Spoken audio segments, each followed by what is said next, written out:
my big pitch here is I've become a big advocate in recent years of headphone mixing, particularly for new and intermediate producers and mixers, or even experienced ones who are working in home studios, because in the past 5 to 10 years, it is the first time where I think if you're going to spend somewhere between $400 and $4,000, you could probably get better results at any of those price points through headphones than room or speaker treatment.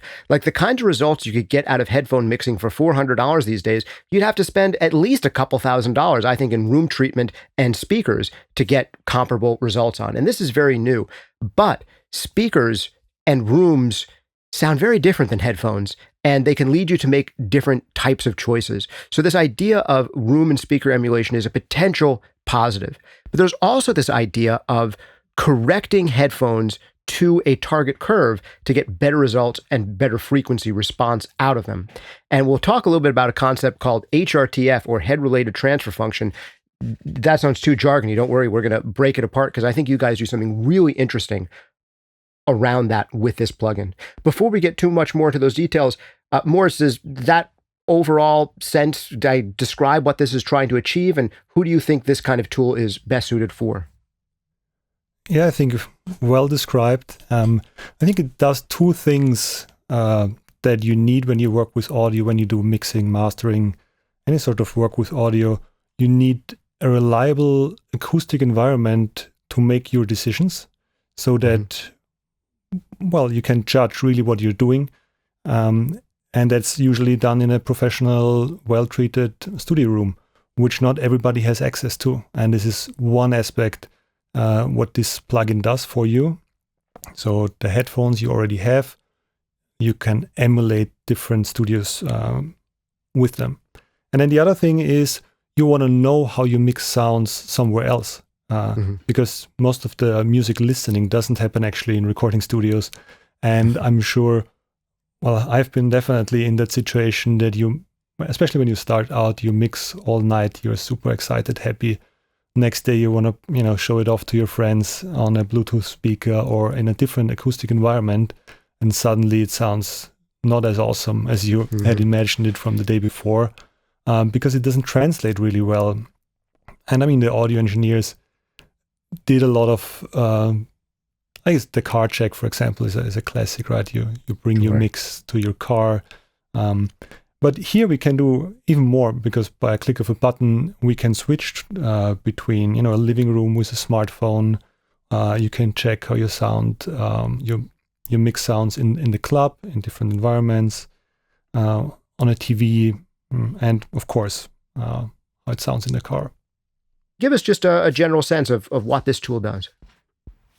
Yeah, happy to do so. Just jump in and interrupt me if I go on too long or too short. So I think let's just turn it off first. I'll play you the sound sample.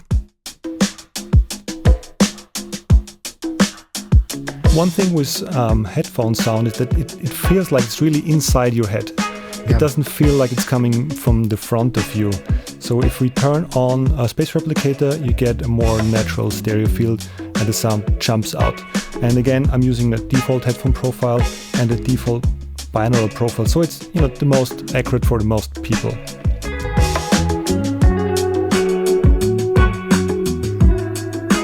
So now it jumped a bit to the front, and you notice it especially when you pan a track, for example. Yes.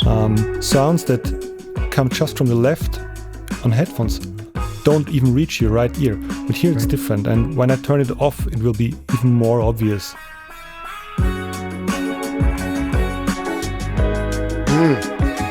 Yes, with that left pan guitar. So yeah, for everybody listening, it's good to wear headphones now. This is another awesome Studio Space synchron stage, Vienna synchron stage. And there we can also switch between different playback systems. And we were talking about these HRTF cues of when it changes height or direction. And you can just feel it jumping upwards when you switch to the main speakers, or the far-field speakers.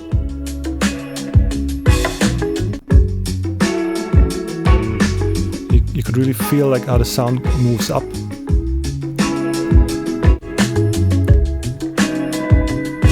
Yeah, and also a lot the of people listen. width of field. A lot of people listen on a smartphone to music, believe it or not. And now I feel scared because I feel like, did my audio routing now suddenly go through the laptop in front of me? Yeah, this is honestly the most persuasive one so far. Yeah, like I feel like I could have a phone on my desk. And we have a bunch of different playback devices to choose from. Well, this is a laptop with better speakers or just an office laptop. What's also really nice, the different qualities of different like professional studio spaces. So this one is White Sea Studio, and it's really super precise and intended for long working sessions. Another really nice and clean sounding room. Yeah, there's a kind of mellowness and a controlled character to it. Yeah. Exactly. Now we can go to the club. And here you hear the width of the space. Like, it's not the width of the speakers. It's almost, the speakers are a little bit more mono, but you hear the reflections off the walls behind you and to the sides. Like, it really gives me this enveloping feel. Yeah, exactly. And we have a bunch of locations.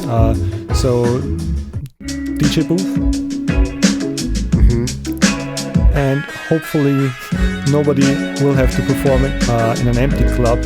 So that's where this modeling of speakers, of humans, comes into play. Let's hear that.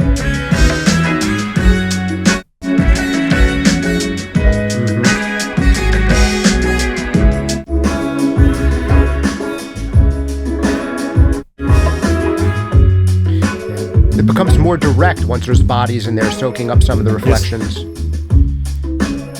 But I still get that sense of some of the sound is coming from behind me in the club. It's still bouncing around all over the place, all the reflections. Then we have a car, of course, you gotta have a car. Even different speaker positions, or like passenger positions.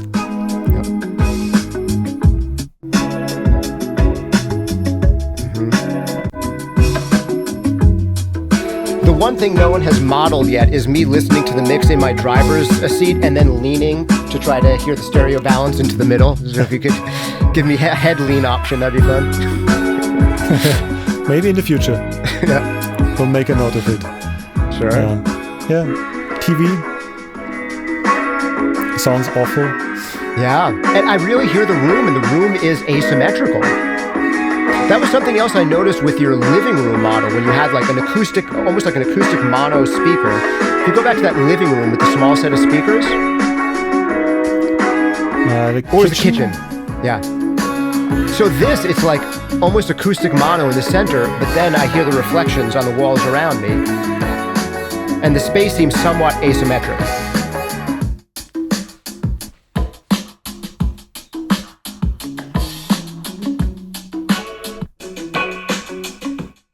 Oh, such a different profile.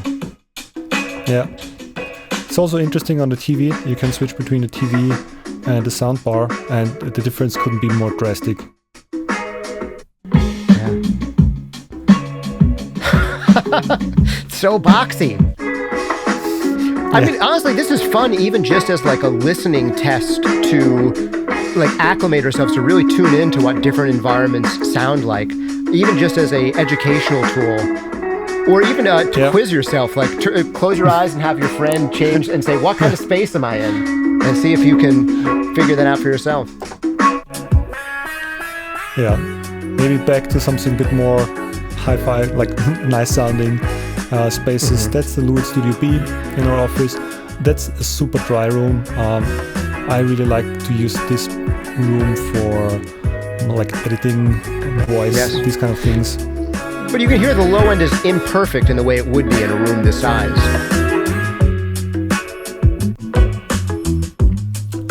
We are on a synchron stage B. I think this is also it was surprising to us because starting out you would assume, well, and it's also true, all those studios are high quality. So how different will they sound? And they all sound different because they were built for different purposes. I think the best example is Vienna Synchron Stage A.